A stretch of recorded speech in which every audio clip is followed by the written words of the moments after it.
কিন্তু নূর চলে গেল। থেমে গেল আদিলের হৃৎপিণ্ড, থমকে গেল তার পুরো পৃথিবীটা। কিছু সময়ের জন্য অনুভূতি শূন্য হয়ে গেল আদিল। তার মানে নূর 1 ঘন্টা আগেই বাসার বাইরে চলে গেছে।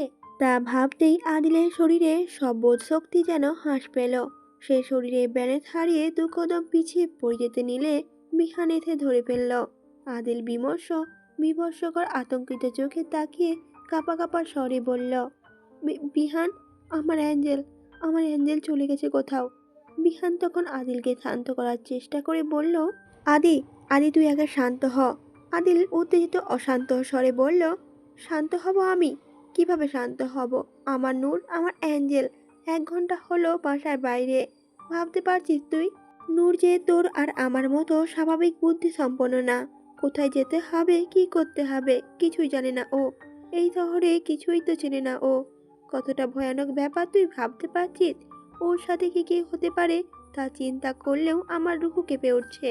আবার পরে মুহূর্তে আদিল কিছু একটা মনে করে আবারও বেশি ভয়ার্থ আর বিভ্রান্ত চোখে এলোমেলোভাবে তাকিয়ে বলল, আল্লাহ না করুক যদি এসআর গ্রুপের হাতে পড়ে তখন? ওরা তো তাকেই আছে আমার যে কোনোভাবে ক্ষতি করার জন্য। যদি নূরকে ধরে ফেলে তখন ওরা কি করবে আমি নিজেও জানি না। কি করব বিহান? ওর কিছু যে হয়ে গেলে আমি পুরো দুনিয়ায় আগুন লাগিয়ে দেব, ধ্বংস করে দেব আমি সব। বিহান তখন আদিলকে শান্ত করার জন্য বারবার বলতে লাগলো, আদি, আদি শোন শোন, আগে একটু তুই শান্ত হ। এমনিতেই পাগল হইলে কিছু মাথায় আসবো না। একটু মাথা ঠান্ডা কইরা ভাবতে হইব কেমনে খুঁজমু আমরা ভাবিরে। আমি গ্যাংয়ের লোক সবগুলোকে অহনি কইয়া দিতেছি ভাবিরে খুঁজবার লাইগা। তুই চিন্তা করিস না, আমরা পাইয়া যাবো ভাবিরে। আদিল বিহানের কথাগুলো শুনল কিনা তা বোঝা গেল না। সে হঠাৎ কোনো কিছু না বলেই ল্যাপটপটা নিয়ে দ্রুত বেগে ছুটল বাহিরের দিকে। বিহানও ঘাবড়ে গিয়ে আদিলকে ডাকতে ডাকতে ওর পিছু পিছু ছুটল। আদিল দৌড়ে বাইরে এসে সোজা গাড়িতে গিয়ে বসল। বিহানও আদিলের পাশে দ্রুত বসে বলল, এই সময় আদিলকে একলা ছাড়লে অঘটন ঘটিয়ে ফেলতে পারে। তাই বিহান চিন্তিত স্বরে বলল, কই যাইবার চাস, আমি গাড়ি চালাই। কিন্তু আদিল যেন বিহানের কথাগুলো শুনলই না। গাড়িতে গিয়ে ফুল স্পিডে বেরিয়ে পড়ল। তারপর গাড়ি চালাতে চালাতে অন্য হাতে ল্যাপটপ চালু করে কিছু একটা করে ল্যাপটপটা বিহানের দিকে এগিয়ে দিয়ে বলল, এটা দেখতে থাক, আর এখানে দেখানো লোকেশনটা বল আমাকে। বিহান প্রতি উত্তরে অবাক হয়ে বলল, এটা কিসের লোকেশন? প্রতি উত্তরে আদিল বলল, এটা নূরের লোকেশন। ও প্রথম যেদিন হারিয়ে গিয়েছিল তার পরের দিনই ওর জন্য একটা পেনডেন্ট কিনে এনেছিলাম, আর এই পেনডেন্ট ট্র্যাকার লাগানো আছে। এখন এখানে দেখা যাচ্ছে নূরের লোকেশন। বিহান আদিলের কথা শুনে খুশি হয়ে বলল, বাহ, বহুত ভালো কাজ করছস। অহন তো খুব সহজেই ভাবিরে খুঁজা বাহির করবো আমরা। বিহান ল্যাপটপের স্ক্রিনে তাকিয়ে লোকেশন চেক করলো। সে দেখতে পেল লোকেশন একদিকে স্থির নেই, রানিং চলছে। তা দেখে বিহান বলল, আদি, ভাবির লোকেশন তো রানিং দেখাইতেছে। তার মানে ভাবি কোনো যানবাহনে আছে অহন। আদিল ভয় যেন আরো বাড়ল। যানবাহনে আছে মানে নূর কোন গাড়িতে উঠেছে আর কোথায় বা যাচ্ছে সে? আদিলের হাত পা যেন অবশ হয়ে আসছে। আদিল বলল বিহানকে, তুই এক কাজ কর, লোকেশন আগে কোথায় কোথায় ছিল সেটা আগে দেখ। বিহানও তাই করলো। আগে সব চেক করে বলল, ভাবি আমাকে বাসা থাইকা বাম দিকে প্রথমে গেছে, তারপর 10 মিনিট হেঁটেছে, সিগন্যালের কাছ থেকে রানিং চলতেছে, অহন গাজীপুরের দিকে যাইতেছে গাড়িটা। আদিল তখন বলল, আচ্ছা, যে সিগন্যালের কাছ থেকে গাড়িতে উঠেছে ওখানেই যেতে হবে আগে, সেখানে সিগন্যালে সিসি ক্যামেরায় ফুটেজে দেখা যেতে পারে। বিহানা তখন বলল, হ হ, ঠিক কইছস, চল যাই। আদিল দ্রুত গাড়িটা চালিয়ে ওই সিগন্যালের কাছে এলো। তারপর ট্রাফিক পুলিশের অফিসে গিয়ে সিসিটিভি ফুটেজ দেখতে চাইলো। আদিলকে চেনে না এমন লোক কমই আছে, তার ক্ষমতা সম্পর্কে ধারণা আছে সবাই, তাই তাকে মানা করলো না পুলিশ।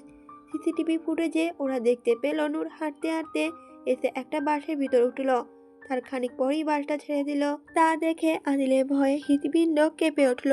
নূর একটা অপরিচিত বাসে উঠেছে। বাসটা ওখানে দাঁড় করানো ছিল, তার মানে বাসে তখন কোনো যাত্রী ছিলই না। যাত্রীওয়ালা বাস তো আর থামিয়ে রাখবে না ওভাবে। তার মানে নূর ওই বাসে একা শুধু।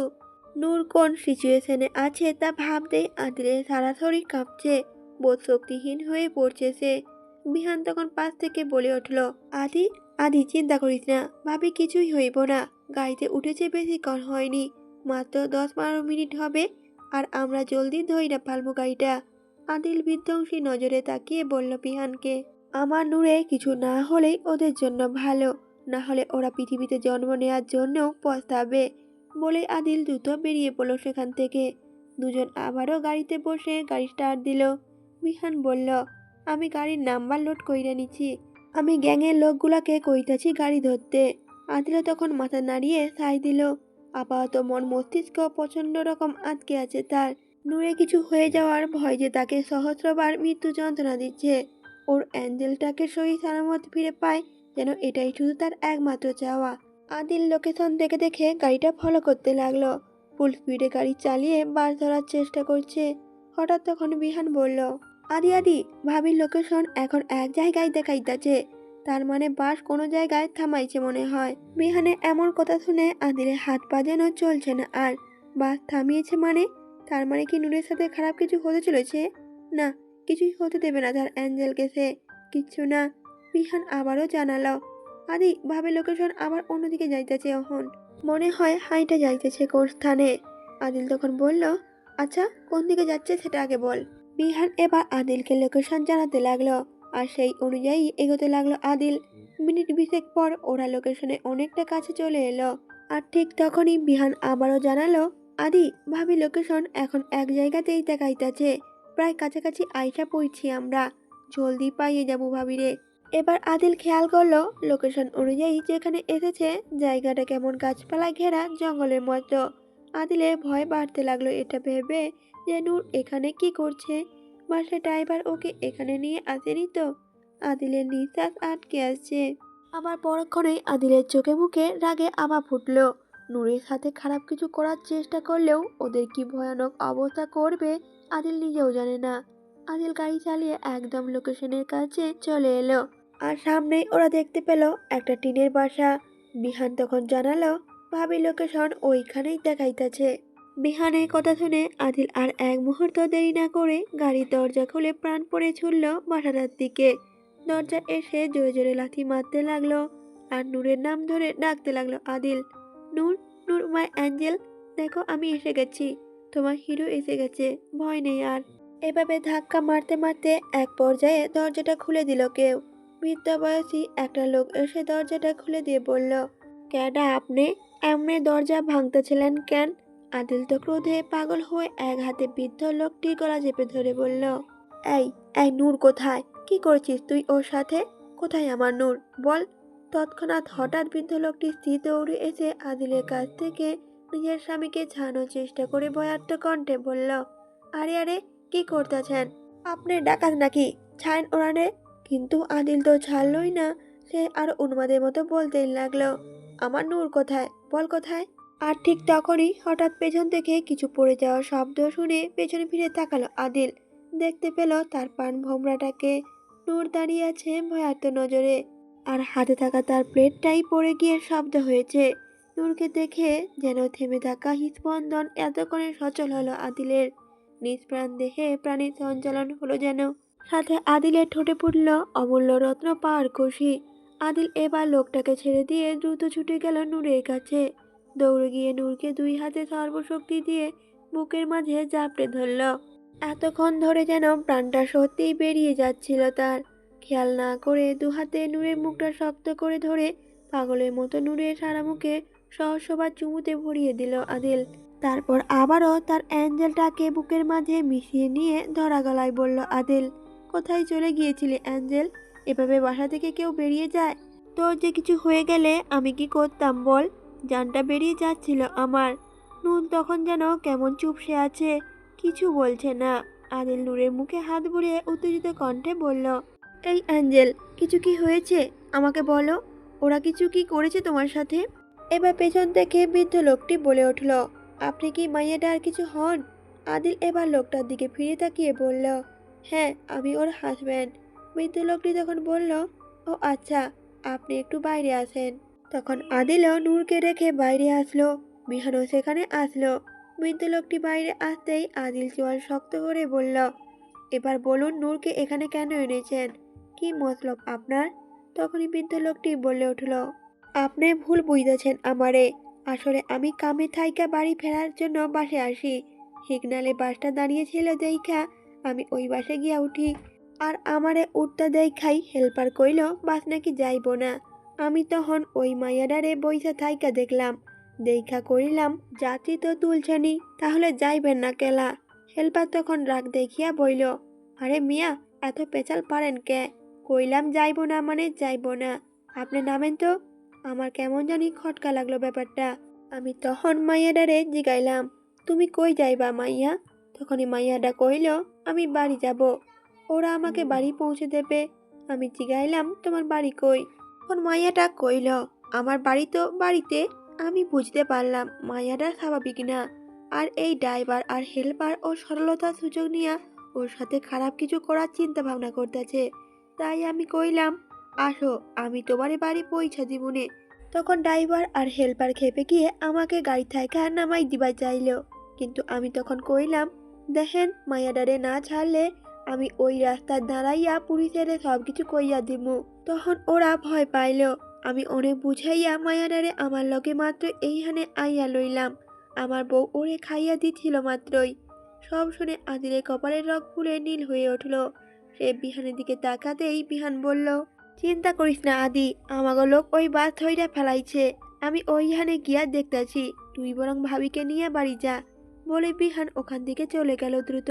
আদিল বিনয়ী সুরে এবার কৃতজ্ঞতা জ্ঞাপন করে বলল বৃদ্ধ লোকটিকে, আপনাকে যে কি বলে ধন্যবাদ দেব আমার জানা নেই। আপনি শুধু নূরকে না, আমার জানটাকে বাঁচিয়েছেন। আপনার এই ঋণ ভোলা অসম্ভব। আমার জীবন দিয়ে দিলেও এর প্রতিদান কম হবে। তখন বৃদ্ধ লোকটিও বলল, আরে এগুলো কি কন? ওর মতো আমারও একটা মাইয়া আছে, তাহলে চোখের সামনে এত বড় অন্যায় কেমনে হইতে দিতে পারি আমি? আদিল তখন বলল, আচ্ছা আমি তাহলে নূরকে নিয়ে যাই এখন। বৃদ্ধ লোকটি তখন সাইড দিয়ে বলল, আচ্ছা ঠিক আছে। আদিল ভেতরে এসে নূরের হাত ধরে তখন বলল, চলো অ্যাঞ্জেল, বাড়ি যাই এখন। বলেই যখন আদিল যাওয়ার জন্য ঘুরে দাঁড়ালো, তখনই হঠাৎ নূর ঝটকা মেরে নিজের হাতটা ছাড়িয়ে নিয়ে আদিলের বুকে ধাক্কা দিয়ে সরিয়ে দিয়ে নারাজ কণ্ঠে বলল, না যাব না আমি তোমার সাথে। তুমি খুব পচা পচা হিরো, যাব না আমি তোমার সাথে। আদিল হতভম্ব হয়ে গেল নূরের এরকম প্রতিক্রিয়াতে, যেন পছন্দ বেগে ধাক্কা খেল সে। আদিল এবার অবাক হয়ে বলল, অ্যাঞ্জেল কি বলছো তুমি? বাড়ি যাবে না কেন? কি হয়েছে তোমার? বলতে বলতে আদিল আবারও নূরকে ধরতে চাইলেই নূর সেখান থেকে সরে গিয়ে বৃদ্ধ মহিলাটি পেছনে লুকিয়ে ভয়ার্ত এবং উত্তেজিত গলায় বলল, না না আমার কাছে আসবেন না, তুমি খুব পচা, একদম ভালো না, আমাকে মেরে ফেলবে তুমি। আমি যাবই না তোমার সাথে, তুমি চলে যাও এখান থেকে। নূরের কথা শুনে আদিল স্তব্ধ হয়ে গেল। কি বলে তার নূর? আদিল ওর অ্যাঞ্জেলকে মারবে? ওর অ্যাঞ্জেলটা এমন কেন করছে? আদিল নূরের কাছে যাওয়ার চেষ্টা করে করুণ সুরে বলল, অ্যাঞ্জেল এসব কি বলছো তুমি? আমি কেন তোমাকে মারবো? কি হয়েছে তোমার? এমন কেন করছো? কোনো কিছু কি নিয়ে আমার উপর রাগ করেছো তুমি? বল না সোনা, কি হয়েছে? নূর যেন আরো লুকিয়ে গিয়ে বৃদ্ধ মহিলাটির উদ্দেশ্যে বলে উঠল, ওকে যেতে বলো, ও মেরে ফেলবে আমাকে, ও পচা, যেতে বলো ওকে। বৃদ্ধ লোকটি এবং বৃদ্ধ মহিলাটি দুজনেই কিছু বুঝে উঠতে পারছে না তাদের কি করা উচিত। আদিল আবারও নূরকে বোঝানোর চেষ্টা করে বলল, নূর সোনা এমন করে না, বলো না আমাকে কি হয়েছে? কেউ কি কিছু বলেছে তোমায়? প্লিজ আমার কথাটা শোনো। কথাগুলো বলতে বলতে আদিল নূরের কাছে যেতে চাইলে নূর আরো বেশি উত্তেজিত হয়ে গেল। কেমন অস্বাভাবিকভাবে আশেপাশের জিনিসপত্র ছুঁড়ে মারতে লাগলো আর বলল, আমি যাব না, তুমি চলে যাও, তুমি চলে যাও, আমি যাব না। আদিল তখন বলে উঠল, আচ্ছা আচ্ছা আমি চলে যাচ্ছি, তুমি আগে শান্ত হও প্লিজ। এই যে দেখো আমি চলে যাচ্ছি। কথাটা বলেই আদিল দ্রুত বাইরে বেরিয়ে এলো। আর আদিল বাইরে আস্তে আস্তে বৃদ্ধ লোকটিকে চোখের ইশারায় ডাক দিয়ে এনে অনুরোধের সুরে বলল, ওর খেয়াল রাখুন প্লিজ, ওকে শান্ত করুন, না হলে ও অসুস্থ হয়ে পড়বে। বৃদ্ধ লোকটিও মাথা নাড়িয়ে বলল, আচ্ছা আপনি চিন্তা করিলেন না, আমরা দেখতেছি। আদিল বাইরে এসে কেমন বিধ্বস্তের মতো হয়ে গেল। হৃদয়টা ব্যথায় জর্জরিত হচ্ছে তার। তার অ্যাঞ্জেলটা আজ তাকে দুশ্মন ভাবছে, তাকে পচা বলছে, ওর কাছে আসতে চাইছে না। এই যন্ত্রণার তীব্রতা আদিল কিভাবে বহন করবে? গাড়ির কাছে এসে জানলার কাছে এসে সজোরে ঘুষি মেরে দিল সে। তার নূর এভাবে তারকে কিভাবে পর করে দিল? আদিলের প্রতি এসব ধারণাই বা আসলো কিভাবে? এসব কিছুতে যেন আদিল এলোমেলো হয়ে যাচ্ছে। নূর যদি আর কোনোদিনও ওর কাছে না আসে, তাহলে কি করবে ও? কিভাবেই বা বাঁচবে ওকে ছাড়া? না না, নূরকে ও দূরে সরে দিতেই দেবে না, কিছুতেই না। যতই সরিয়ে দিক তবুও আদিল ওর অ্যাঞ্জেলকে সরে যেতে দিবে না, কিছুতেই না।